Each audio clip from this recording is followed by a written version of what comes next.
Mesdames, Messieurs, bonsoir, bienvenue, je suis ravie de vous retrouver. Nous sommes ensemble pour environ 1 heure pour débattre d'un thème économique. Ce soir, nous vous disons eh bien, ce qui nous attend pour l'année 2021, pouvoir d'achat, emploi, crise financière, activité des entreprises, croissance, on l'espère. Tout cela, c'est dans la loi de finances de 2021 où l'on retrouve donc des tendances, des données de l'année à venir et aussi la voie qui pourrait être empruntée sur le plan économique. Le projet de la loi est actuellement, il est en débat depuis hier à l'Assemblée populaire nationale et c'est une loi qui a été préparée dans un contexte de double crise, un contexte très compliqué. D'abord une crise de la pandémie Covid-19, mais aussi une crise d'une baisse drastique des cours du prix du baril de pétrole, une baisse aussi de nos capacités à exporter le pétrole et par conséquent, un déficit qui se creuse encore davantage, un déficit budgétaire et un déficit de la balance des paiements. Malgré ces déséquilibres qui se creusent, l'État continue d'augmenter son budget de fonctionnement. En revanche, il ne donne aucune impulsion au budget d'équipement censé créer de la richesse. La loi de finances se base sur une projection pour l'année 2021 d'une valeur du dinar qui va diminuer face au dollar, on va vous en parler. Et durant les 3 prochaines années, le dinar va perdre de sa valeur et cette fois, c'est formalisé dans le cadre de cette loi de finances. Alors quel impact auront les mesures importantes, on va vous les donner dans cette loi, quel impact auront-elles sur la vie des Algériens, sur la vie des entreprises et sur la croissance aussi? Nous allons tenter de tout vous dire en 52 minutes. Nos invités sont là pour nous éclairer. Monsieur Nabil Jemara, bonsoir. Bonsoir. Et merci d'être avec nous. Vous êtes consultant et conseiller aussi dans le domaine des finances. Vous avez longtemps travaillé dans des banques publiques. Merci d'être avec nous. Le plaisir également de recevoir Monsieur Assad. Bonsoir. Bonsoir madame. Assad Chaben. Vous êtes le fondateur de Finabi, qui est un cabinet de conseil financier spécialisé dans la levée de fonds. Exactement. Et le plaisir de recevoir Mohamed Achir, bonsoir. Bonsoir. Et merci d'être avec nous. Vous êtes enseignant en économie à l'université de Tizi Ouzou. Merci d'avoir fait le déplacement pour être avec nous ce soir. C'est moi qui vous remercie. Voilà pour le plateau. Avant de commencer le débat, on va à l'Assemblée populaire nationale. Nesrine Ben Saïdi a fait la couverture pour nous. Hier, la loi a été présentée. Les députés ont posé leurs questions. Aujourd'hui, le ministre des Finances a répondu à ces questions. L'occasion pour nous de vous débriefer sur ce qu'il y a de plus important à retenir.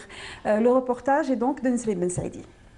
De loi élaboré dans un contexte qualifié selon le ministre des Finances Ayman Ben Abdelrahman d'exceptionnel, marqué par la conjonction de 2 principaux facteurs, à savoir la récession économique mondiale et la crise sanitaire inédite. Un PLF qui œuvrera notamment à la rationalisation de l'exploitation des ressources budgétaires, l'élargissement de l'assiette fiscale, la préservation du pouvoir d'achat des citoyens et la promotion des exportations afin de réduire la dépense économique aux recettes des hydrocarbures.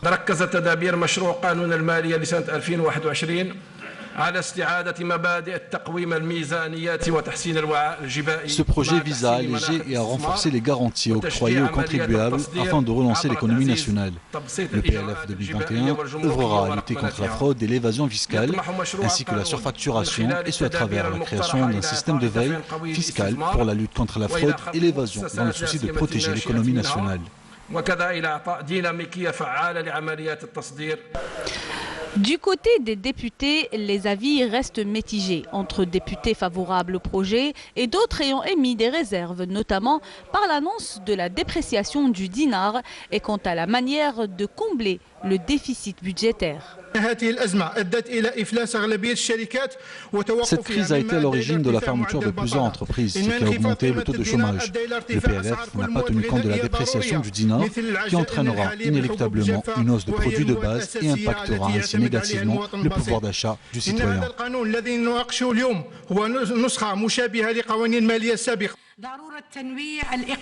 J'approuve le contenu du PLF 2021, notamment son volet inhérent à l'impérative diversification de l'économie nationale pour se libérer de la dépendance aux hydrocarbures, soulignant l'importance du passage aux énergies renouvelables et à la numérisation de tous les secteurs.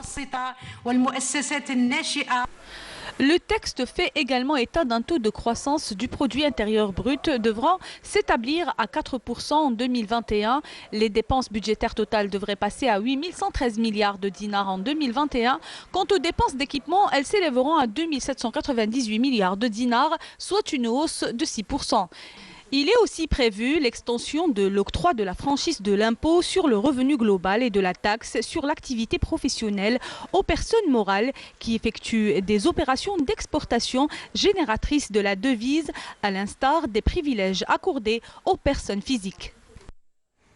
Voici donc un compte rendu assez résumé sur le contenu de cette loi de finances. On le disait, une loi de finances qui a été décidée dans un contexte très difficile, très tendu, une crise financière, une pandémie.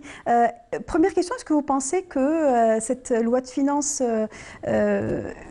répond un peu à ce contexte très particulier? Est-ce qu'elle répond aux exigences du moment, Nabil Djemra?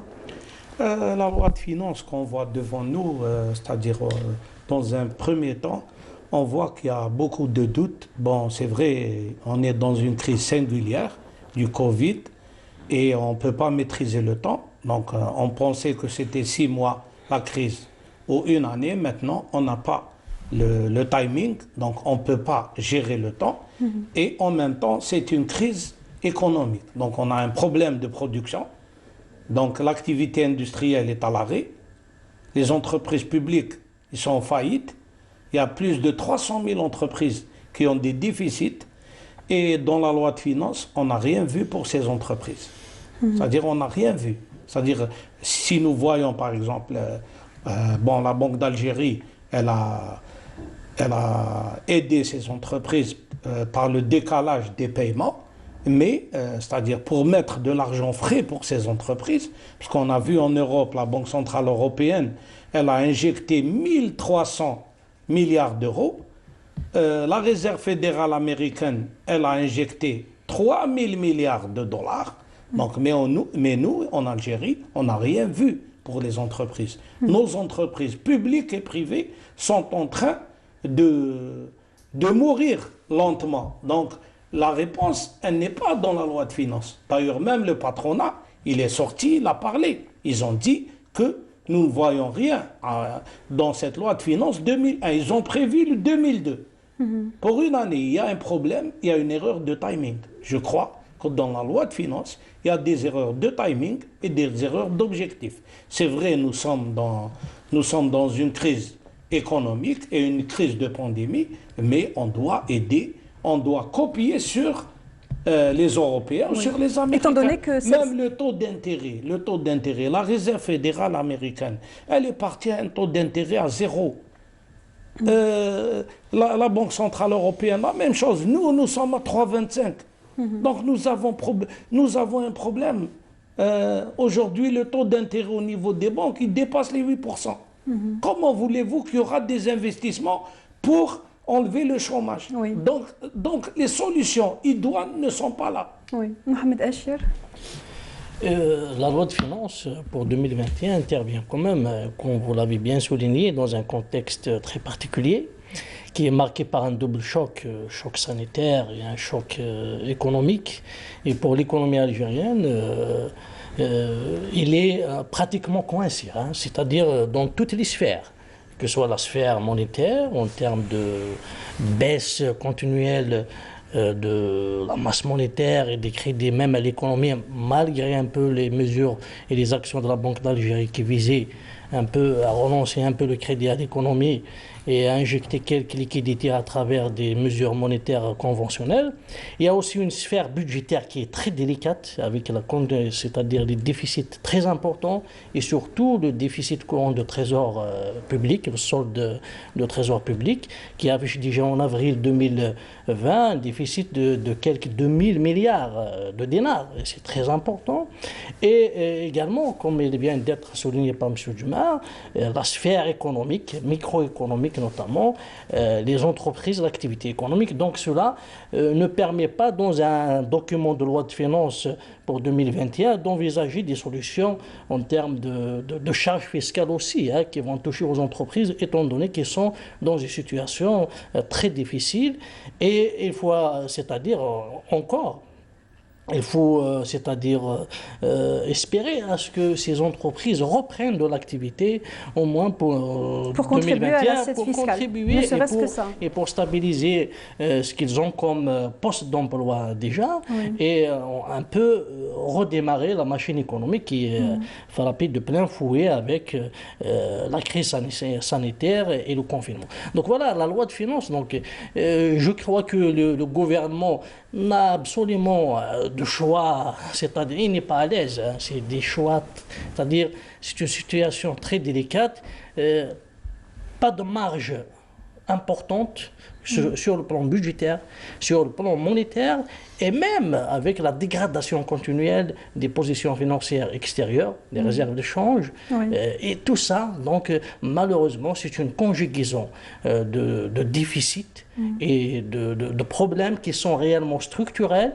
et qui sont rattrapés par une crise sanitaire mondiale. C'est comme ça que vous expliquez le fait qu'il n'y ait pas eu de décision ou de mesures importantes. Vous décrivez en fait une situation d'immobilisme, hein, c'est un peu ça. C'est un statu quo en attendant des jours meilleurs et éventuellement après, espérons avec la découverte du vaccin contre la Covid-19 et espérons aussi un retour à la croissance économique au niveau mondial. On va justement évoquer le retour, comment pour arriver justement à la croissance. Tout est lié. Hein. Donc, en résumé, le gouvernement n'a pas de choix. Et je crois, il a choisi dans sa politique économique, qui est un peu traduite par ce document de loi de finances, par cette volonté de garder un peu le front social et de garder le niveau des dépenses. Vous êtes d'accord? Parce que c'est la culture économique du gouvernement, c'est l'économie avec la dépense.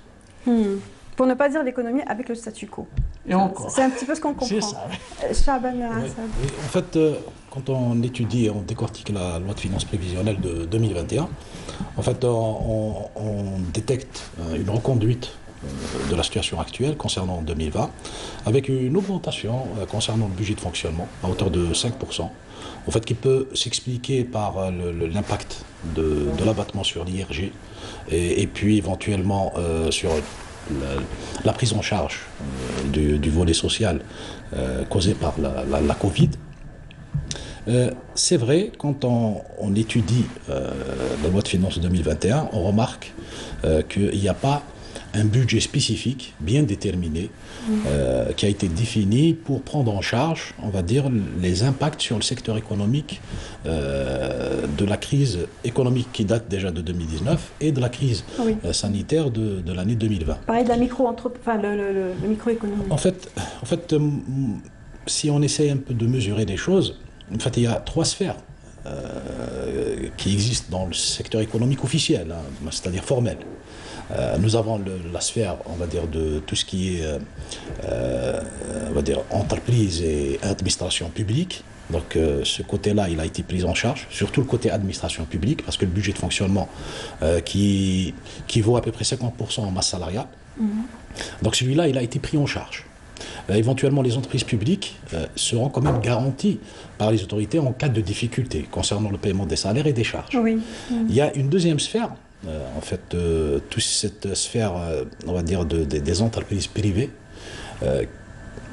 qui, à cause de la Covid, en fait, ils ont une baisse d'activité, ils ont une perte des emplois importante, mais qui n'ont pas été pris en charge.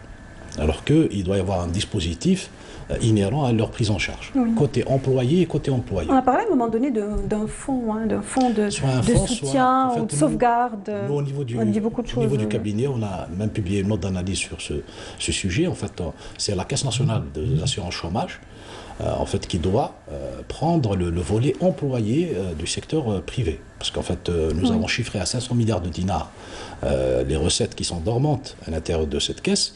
Et d'un point de vue équité, d'un point de vue moralité, les pertes d'emplois qui sont venues dans le secteur privé doivent être payées par des indemnités venant de cette caisse. Concernant les employeurs, nous pensons, pour le secteur privé, nous pensons qu'il y ait un diagnostic qui va être fait. Pourquoi? Parce qu'à l'intérieur de ce secteur privé, certes, il y a une partie qui va disparaître vu le contexte économique actuel. La commande publique a baissé et c'est logique qu'elle baisse. Donc éventuellement, tout ce secteur privé qui dépend de la commande publique risque, on va dire, de disparaître ou de se réduire. Donc le personnel, comme le bâtiment, il y a 2 millions d'emplois qui sont en suspens. Donc les emplois qui sont perdus dans ces secteurs-là doivent être accompagnés par la CNAC. Mais pour les emplois du secteur privé qui ont un avenir, qui ont un business model résilient, en fait, tout le secteur privé qui permet d'exporter ou de réduire les importations, celui-là, c'est les employeurs qui doivent être assistés par un budget spécifique, qui malheureusement, chose qu'on ne retrouve pas. Qui malheureusement n'a pas retrouvé. Justement, vous avez pointé le fait que le budget de fonctionnement est augmenté pour 2021, le budget d'équipement est pratiquement au statu quo, pour reprendre votre mot, Mohamed Achir. Est-ce que c'est une équation qui fonctionne? Alors, une croissance souhaité, envisagé pour 2021 de 4% et 2,7% en or hydrocarbures et des dépenses de fonctionnement qui augmentent. Est-ce que c'est quelque chose qui peut fonctionner? Est-ce que vous pensez que c'est possible d'y arriver?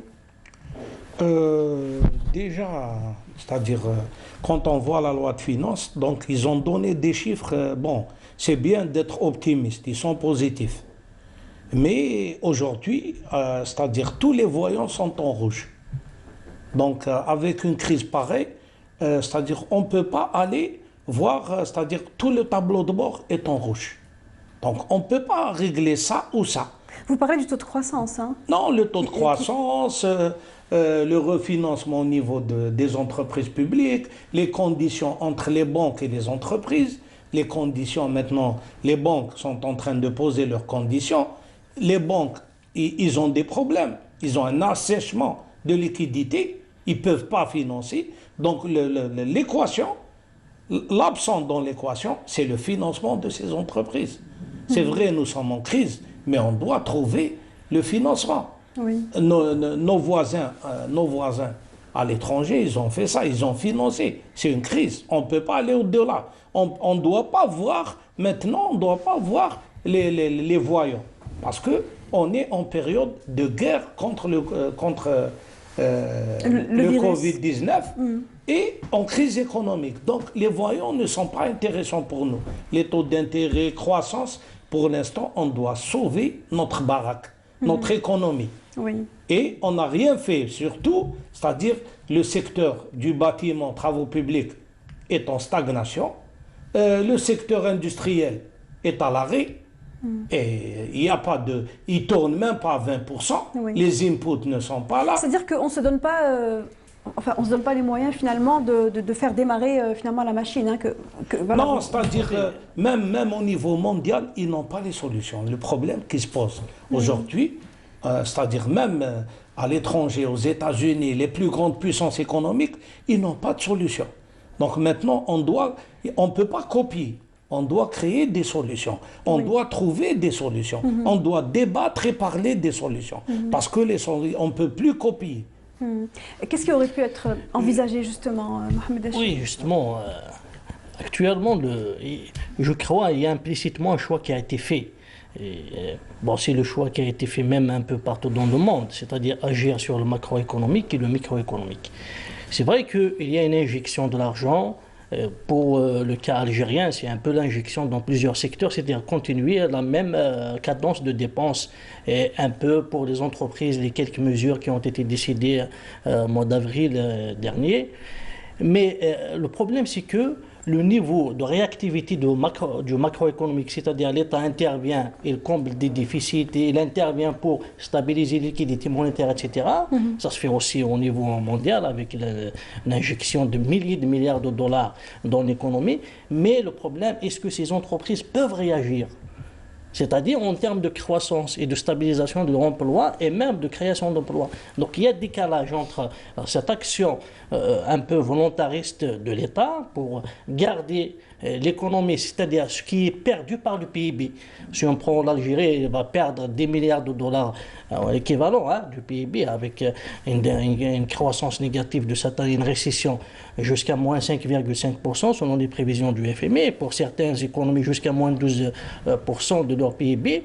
Donc les États, comment ont réagi à ça? Donc injecter, au moins pour compenser une partie de cette perte de PIB, en injection sur le plan macroéconomique. Oui. Mais ça, à travers des mesures pour les entreprises. Mais là, les entreprises ne réagissent pas, surtout pour le cas algérien, parce que structurellement, nos entreprises ne sont pas vraiment, c'est-à-dire très fortes pour pouvoir supporter le choc et pour pouvoir rapidement, avec, c'est-à-dire des leviers de compétitivité, de maîtrise des coûts, d'innovation, etc., réagir et un peu... Leur niveau de résilience n'est pas le même. C'est pour cette raison que lorsqu'on annonce un taux de croissance comme ça pour 2021, on peut être pessimiste, parce qu'on ne sait pas est-ce que réellement nous avons des entreprises, un tissu économique qui va réagir par rapport même à cette mesure. Et c'est pour cette raison aussi... Mais justement, le tissu économique, il s'exprime, les entreprises ont formulé à maintes reprises quelles étaient leurs façons, enfin leur vision de la manière avec laquelle elles vont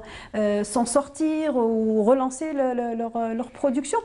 Est-ce que c'est quelque chose que l'on retrouve dans les décisions du gouvernement? En fait, pour revenir sur la prévision de l'année 2021, en fait, d'un point de vue on va dire finances publiques, c'est assez cohérent. Je vais m'expliquer. Parce qu'en fait, la décroissance l'année 2020 a été de moins 4,6%. Selon le chiffrage qui a été fait par le ministère des Finances. Si on se base sur les documents publiés. Et on part avec une prévision du prix du baril du pétrole. Cette année, il a été en moyenne, selon les mesures qui ont été faites, à $36 le baril. Alors que les prévisions sont de 40, voire 45 pour les années à venir. Donc c'est une croissance normale qui vient du fait que le prix du pétrole, si le contexte sanitaire s'améliore, va s'apprécier. Va apprécier le prix du pétrole. Concernant les mesures des entreprises privées et publiques, parce que même les entreprises publiques souffrent de la problématique, elles ont été bien définies.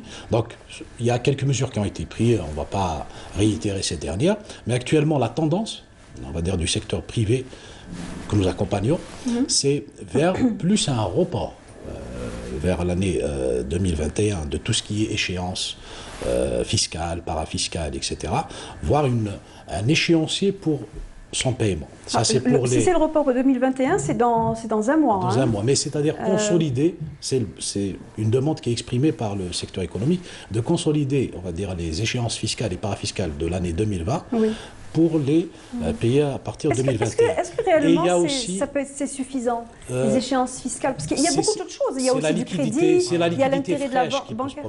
La liquidité fraîche qui pose problème. Actuellement, l'instruction 05 de la Banque d'Algérie a une application, on va dire, timorée par le secteur bancaire.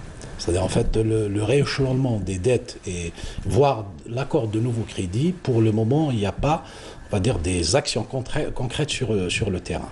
Donc de ce côté-là, il y a beaucoup de choses à faire par le secteur bancaire. Certes, il y a un assèchement de liquidité, mais il y a des outils qui sont en train d'être réfléchis pour justement améliorer cet assèchement de liquidité, à l'instar de la finance islamique, etc., pour essayer de capter des ressources nouvelles. Mais il faut être plus agressif commercialement, éventuellement, pour réaliser cette équation. Justement, le problème de ces entreprises dans cette situation se pose surtout sur la partie bas de bilan. M. Jumaï connaît parfaitement ces questions-là. C'est-à-dire comment ce fonds de roulement, comment sa trésorerie des entreprises, parce qu'il y a un grand problème de trésorerie maintenant de ces entreprises. Et c'est là où, c'est-à-dire la Banque d'Algérie ou les banques commerciales qui sont sur la place doivent agir Et malheureusement, nous n'avons pas un système monétaire, un marché monétaire dynamique, un marché de titres de créances négociables, etc., pour pouvoir fluidifier, donner un peu de la possibilité à ces entreprises qui en souffrent maintenant, en termes de trésorerie et parce que qui dit trésorerie dit l'exploitation de l'entreprise, donc dit l'activité de l'entreprise. Donc le problème il est posé à ce niveau-là, au niveau de ces entreprises. Et d'ailleurs, on a posé la question au ministre des Finances, est-ce qu'il va y avoir des crédits à taux zéro, en somme injectés de la trésorerie? Il a évoqué la solution de la finance islamique. Non, mais la finance islamique aujourd'hui, il y a des problèmes énormes. On a essayé d'appliquer la finance islamique. Aujourd'hui, nous avons vu les contrats au niveau des banques, les nouvelles banques, comme la BNA, comme les autres banques. Les anciennes banques avec des nouveaux produits, plutôt. Avec des nouveaux produits. Pas une nouvelle banque pour l'instant. Mais il y a un gap, il y a un trou. Parce qu'aujourd'hui, des gens sont allés pour financer leur logement à une marge de 30%. Donc celui qui va acheter un logement à 21 millions de dinars, 2 milliards 102 centimes, la banque lui demande 700 millions de frais. Donc une marge de 700 millions, c'est trop, c'est 30%. Donc les gens, ils sont en train de dire, on revient aux banques traditionnelles. C'est classique. Pourquoi? Ils leur ont menti. Parce que dans la loi, il y a toujours un vide juridique. Le vide juridique, ils n'ont pas négocié les marges. Normalement, les marges dans la finance islamique, ils doivent être négociés. Maintenant, ils n'ont pas négocié. Alors, si vous demandez 1 million de dinars, c'est 10%. Si vous demandez plus d'1 million de dinars, c'est 15%. 3 millions de dinars, c'est 20. Et en fait, ça augmente en fonction du... 10 millions de dinars, c'est 35 à 40. C'est inimaginable. Ils sont en train de mentir dans les contrats. Donc, c'est ça. Donc, il faut revoir. Même la finance islamique, ils ont détourné son rôle posé par le Coran et la charia. Donc ces gens-là, il faut les contrôler. Parce que même dans la loi de finances... C'est la Banque centrale qui contrôle. Hein, non, la Banque centrale, elle te donne l'agrément. Elle te donne l'agrément si les produits, si produits lancés sont dans le cadre de la finance islamique. Mais le trou juridique, il y a un vide juridique, ils n'ont pas parlé de marge. Maintenant, les gens... Chaban Assad, est-ce que vous avez une idée sur la question? En fait, la double équation, pour aller rapidement pour continuer avec M. Djemma, en fait, il y a déjà l'équation du déficit budgétaire. Il faut qu'on en parle.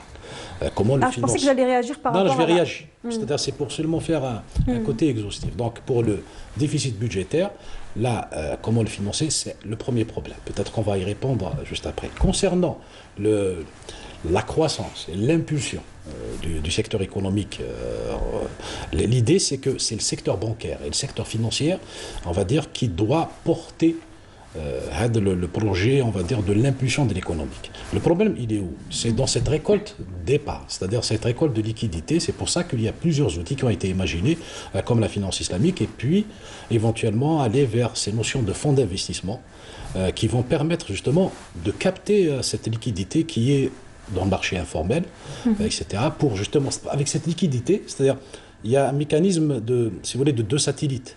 Il y a la finance publique, elle doit se débrouiller avec le déficit qui doit être financé. Donc ça, c'est l'équation numéro 1.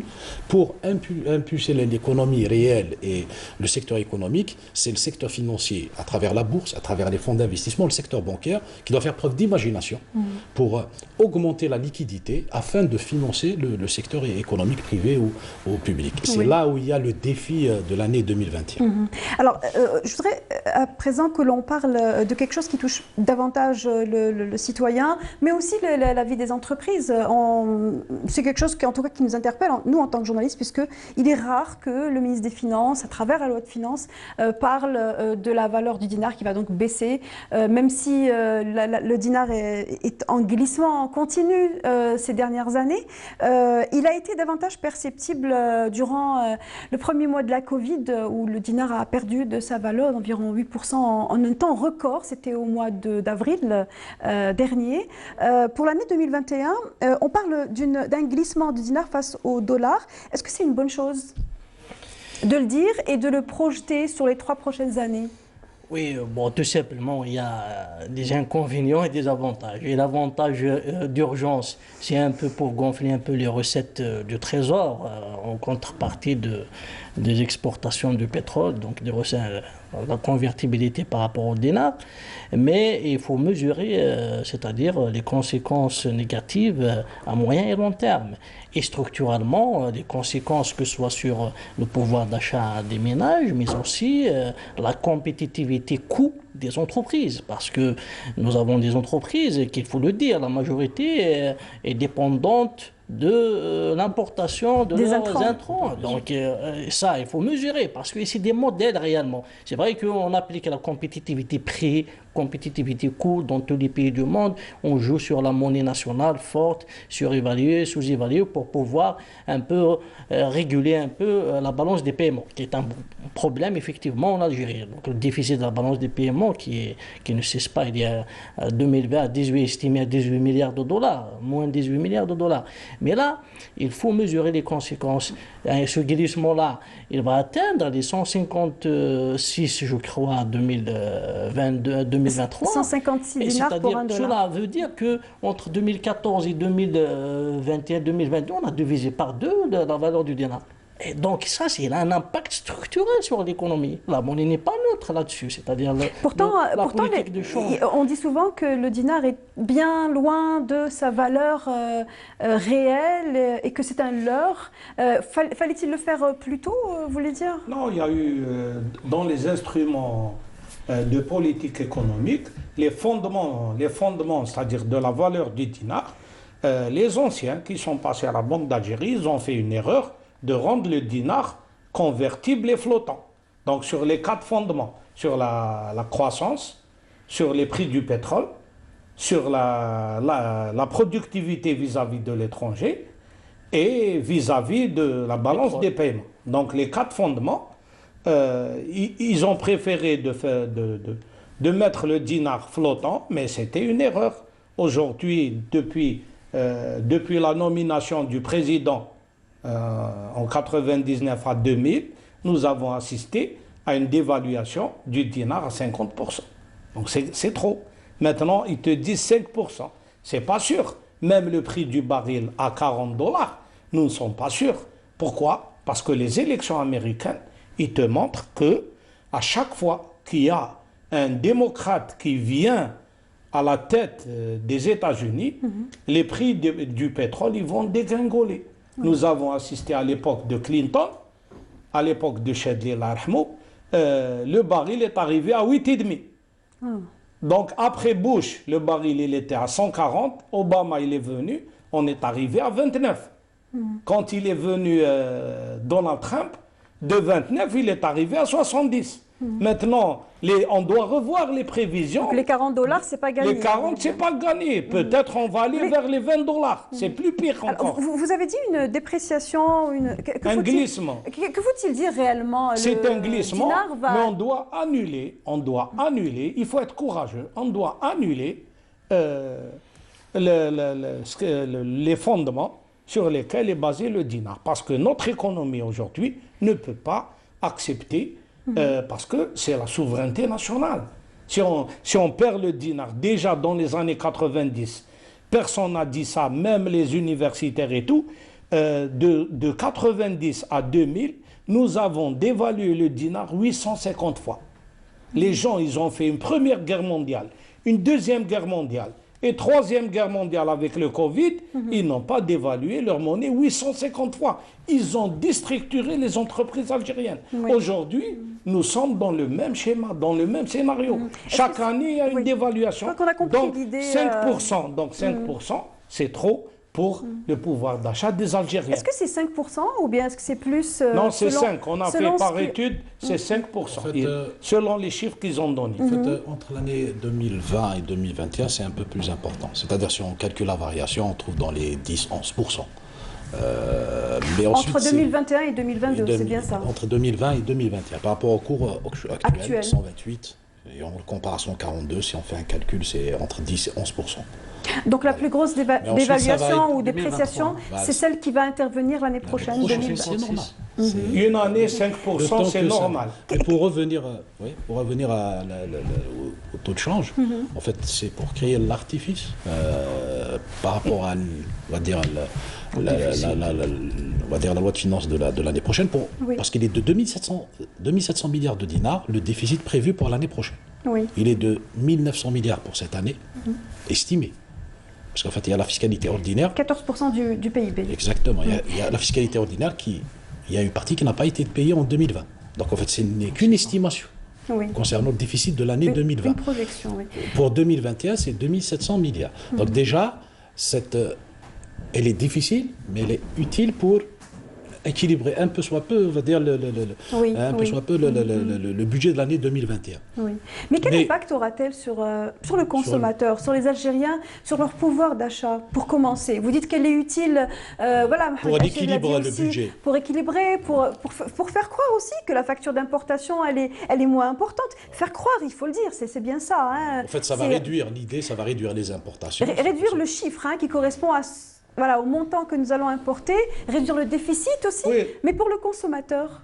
En fait, pour le consommateur, concernant les biens alimentaires et nécessaires, peut-être qu'il faut réfléchir à un cours de change plus subventionné, c'est-à-dire créer un...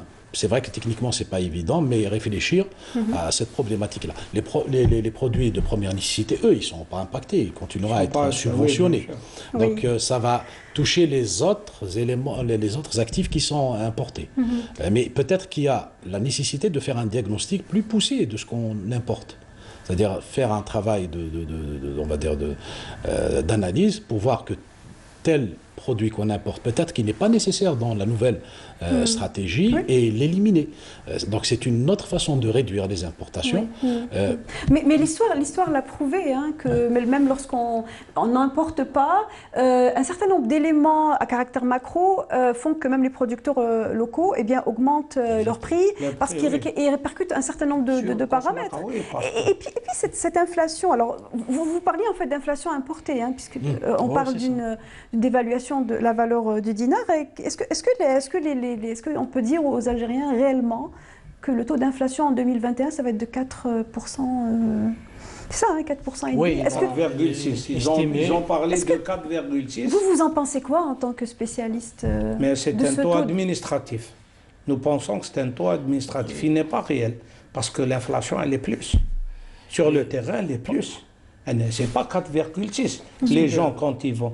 D'ailleurs, dernièrement, dans la loi de finances 2020,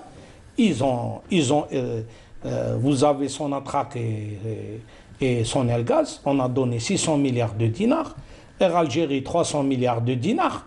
Pourquoi? C'est des déficits. Donc le pouvoir d'achat de l'Algérien, chaque année, il dégringole. Donc c'est pas normal. Donc c'est vrai, les produits de nécessité, ils sont subventionnés, mais l'Algérien ne pourra plus, un cadre supérieur en Algérie, ne pourra plus acheter un véhicule avec des dévaluations continues. Il faut réfléchir aussi aux intrants agricoles, en fait.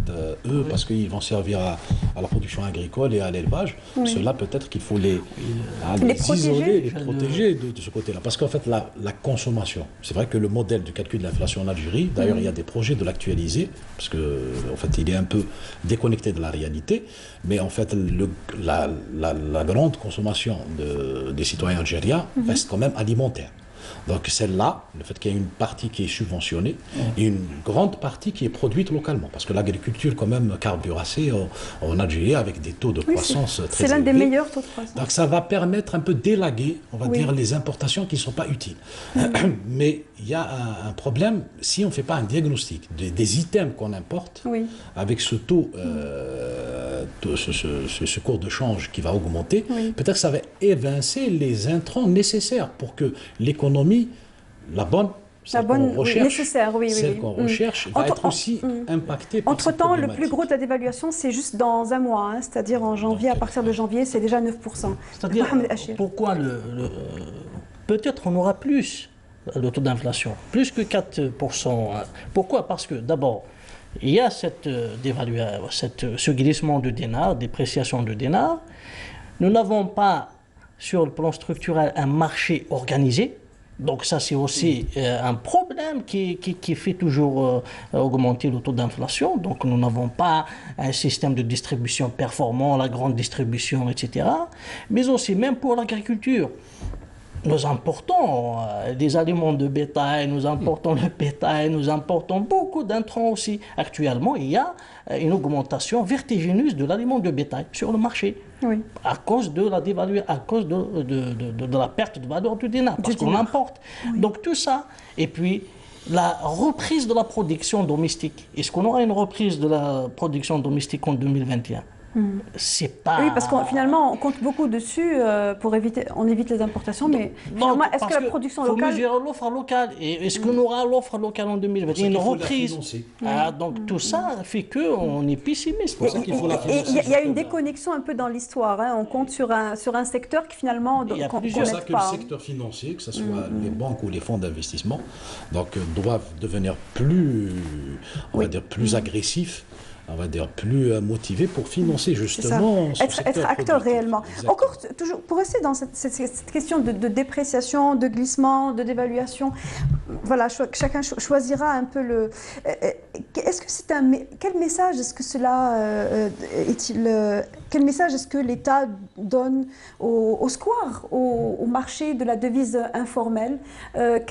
Comment va-t-elle réagir cette sphère? Pour le square, déjà avec la nouvelle constitution, pour votre information, la nouvelle constitution, on doit appliquer les conventions internationales. Donc, dans la fameuse convention internationale sur le blanchiment d'argent, articles 9 et 10, le square c'est interdit. C'est du blanchiment d'argent. Donc l'État doit fermer le square. Donc c'est ça le deuxième problème. Surtout s'il se trouve en bas d'une cour de justice. Non, déjà nous avons, en 2005, nous avons une loi sur le blanchiment d'argent. Oui. Et nous avons signé la Convention internationale. Et la dernière constitution, elle parle de les conventions internationales, les juges doivent les appliquer. Donc l'article 9 et 10 de cette convention, elle dit que le square, c'est un endroit où il y a du blanchiment d'argent. Donc les autorités doit fermer vis-à-vis de la réglementation. Même s'il permet d'avoir il a permis en tout cas pendant longtemps d'avoir une idée sur la valeur réelle du dinar face à la devise. C'est vrai la valeur réelle, mais il y a eu des chevauchements, il y a eu des transferts illicites d'argent. Donc le square, il était alimenté par le gonflement des factures, c'est clair. L'affaire Bel'Ater, il y a beaucoup d'affaires, des conteneurs de pierres et tout. Donc maintenant, les importations sont contrôlées, donc à l'arrivée, au départ. Donc normalement, le nouveau système, nous attendons la réforme financière pour créer, comme les banques européennes, un truc de prix au niveau, pour connaître les prix au niveau des banques. Il faut aller vers la numérisation. Oui, justement. Et dans la loi de finances, on ne voit pas d'enveloppe dédiée à la numérisation. Il nous reste 10 minutes justement pour parler de ces mesures qui auraient dû intervenir. On a parlé de dépréciation. C'est entre autres mécanismes financiers auxquels l'État va recourir. Pouvait-il ou devait-il faire autre chose? Selon vous, quelles auraient été les mesures nécessaires, essentielles justement pour pouvoir financer l'économie, pour pouvoir contenir le déficit, autre que la dépréciation Mohamed Achir. Juste avant de répondre à cette question, par rapport à la question du square, nous avons des envois de fonds des immigrés. La Banque mondiale a estimé 2 à 3 milliards de dollars. Donc on peut dire que c'est 5 milliards de dollars d'envoi de fonds de nos immigrés, de nos travailleurs à l'étranger, etc. Est-ce que nous avons une alternative pour cet argent-là, même pour cet argent même qui vient un peu de la surfacturation, tout ça? Le problème, c'est que les institutions, la Banque d'Algérie, avec son système, les banques ne donnent pas d'alternative pour un marché de change dynamique, y compris pour les entreprises. D'ailleurs, l'impact du glissement de ce dinar va affecter davantage les entreprises parce qu'ils n'auront pas réellement un marché de change pour pouvoir négocier un peu leur prix à l'import. Donc, et même à l'export, pourquoi pas. Donc il y a un terme d'échange qu'il faut négocier lorsqu'il s'agit à terme. Donc tout ça, donc il y a un défaut d'alternative dans notre système. Il y a rigidité, il y a archaïsme, même parfois dans la pratique bancaire. Donc tout ça, il faut donner cette alternative et puis appliquer bien sûr la contrainte de l'État et fermer carrément ces marchés informels et même ramener les 5 000 ou 6 000 milliards de dinars qui circulent aussi dans l'informel.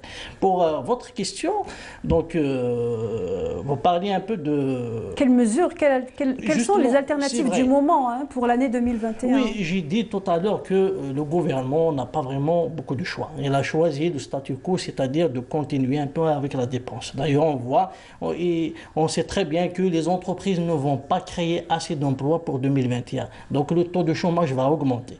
Et on voit dans ce document, dans cette loi, 91 000 postes d'emploi prévus dans la fonction publique. C'est-à-dire c'est toujours la fonction publique qui va prendre... Qui va être le moteur. Qui va être le moteur. Pour créer de l'emploi. Tout à fait. Parce qu'il ne faut pas compter beaucoup sur le privé avec cette situation. Donc maintenant, il faut mettre un cadrage budgétaire à moyen terme. C'est-à-dire il faut agir d'une manière opérationnelle et d'une manière structurelle. C'est-à-dire un cadrage de stabilisation d'urgence par rapport à ce niveau des déficits, dont effectivement il faut comprendre un peu cette baisse ou bien ce glissement de dinars. Donc c'est une mesure qu'il faut accepter à un certain niveau. Pas 40%, pour moi c'est beaucoup. Et laisser un glissement 5%, si c'est 5%, normal, ça peut être supporté. Mais y aller jusqu'à un dinar, $1, 156 en 2022-2023, c'est beaucoup. Donc il y a ces mesures de stabilisation. C'est beaucoup pour le pouvoir d'achat notamment. Bien sûr, même pour la compétitivité des entreprises.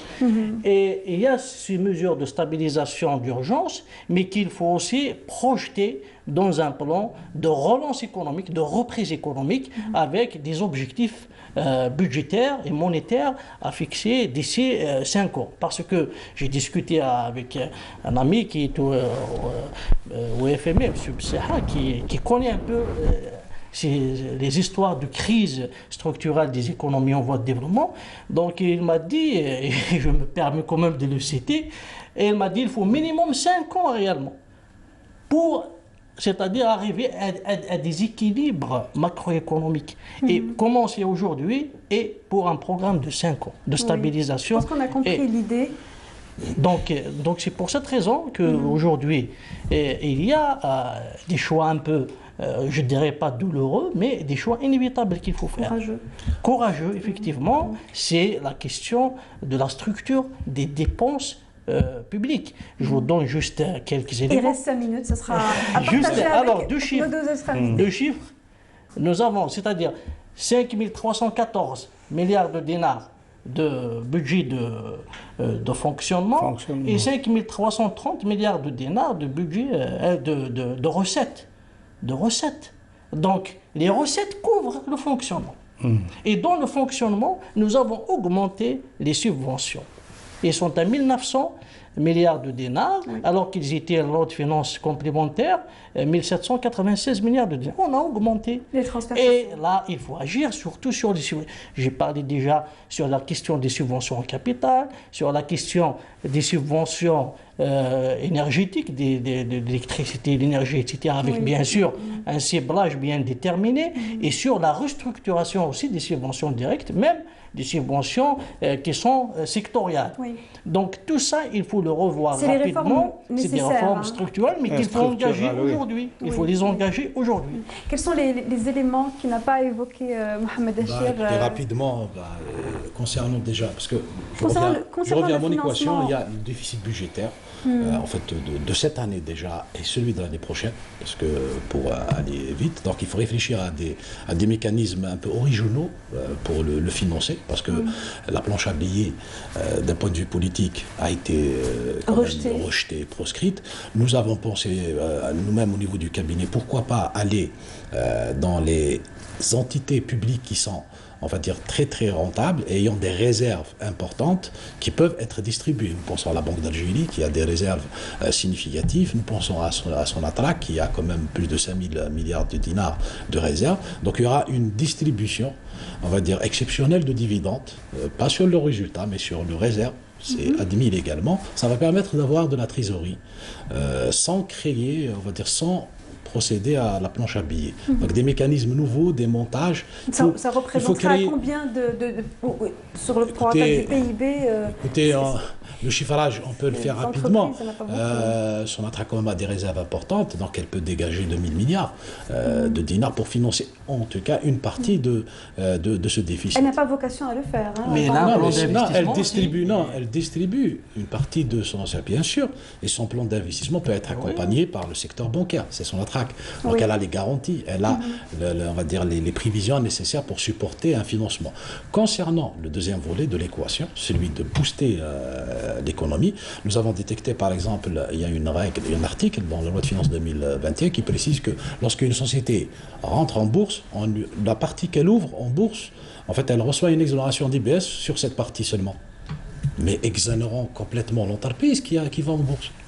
Pourquoi seulement se limiter à la partie du capital? Je pense aussi, on a ouvert des fenêtres banque islamique, ouvrant des fenêtres PME. Pour justement financer les PME qui sont créatrices de valeur. PME, TPE aussi. TPE externes. Les fonds d'investissement et les sociétés de capital risque, il faut qu'elles soient beaucoup plus, on va dire, efficaces. Elles ont besoin de sociétés de gestion pour faire le nécessaire. Elles ont besoin de choix de cibles. Donc tout un travail qui doit être fait en amont pour que justement elles financent le secteur. Et surtout, on a proposé, pour finir, nous-mêmes un fonds d'investissement pour le secteur agricole. En fait, l'idée, elle est toute simple. Il y a une manne importante, on va dire, de l'informel qui circule dans le circuit agricole. Peut-être qu'il faut faire preuve d'imagination pour capter cette liquidité et financer les PME agricoles qui utilisent les excédents agricoles, comme la pomme de terre, comme l'oignon, comme la date, on a des excédents extraordinaires. Donc, faire preuve d'imagination, justement, pour financer le secteur qui, malheureusement, a été négligé pour des raisons d'équilibre de budget. Voilà. Oui. Le dernier mot est à vous, Nabil Djemra. Actuellement, l'endettement interne est la seule voie actuellement avec ces pouvoirs. C'est la seule voie. Vous dites bien interne. L'endettement interne, c'est la seule, c'est-à-dire voie actuelle pour financer. Parce que nous n'avons pas trouvé les solutions pour ramener les 60 000... Le Trésor est déjà pour ramener les 60 milliards de dollars qui sont dans le secteur informel, nous n'avons pas trouvé les solutions. Ce gouvernement n'a pas trouvé, les anciens n'ont pas trouvé. Donc, il faut aller vers les réformes financières et les réformes fiscales pour attirer. Sinon, on ne peut pas les attirer, les 60 milliards les 60 milliards de dollars. Avec la numérisation, on peut.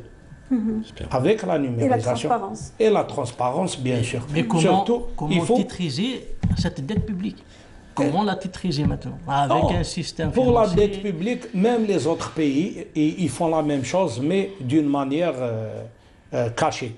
Donc nous n'avons pas peur de l'endettement intérieur dans le court terme, mais il faut trouver des solutions. Ça fait 30 ans, on n'a pas trouvé de solution pour ramener les 60 milliards de dollars. C'est suffisant pour relancer l'appareil productif algérien. Donc il faut penser sur ça. Merci Nabil Djemra d'avoir fait avec nous le débat. Merci Mohamed Achir et merci Chaaban Assad d'avoir été avec nous pour ce débat dédié à la loi de finances de 2021. On revient vous voir avec un nouveau débat mercredi prochain. D'ici là, vous pouvez revoir cette émission sur la page officielle Facebook de Canal Algérie et aussi la chaîne YouTube de notre chaîne. Très bonne soirée à tous, à mercredi prochain.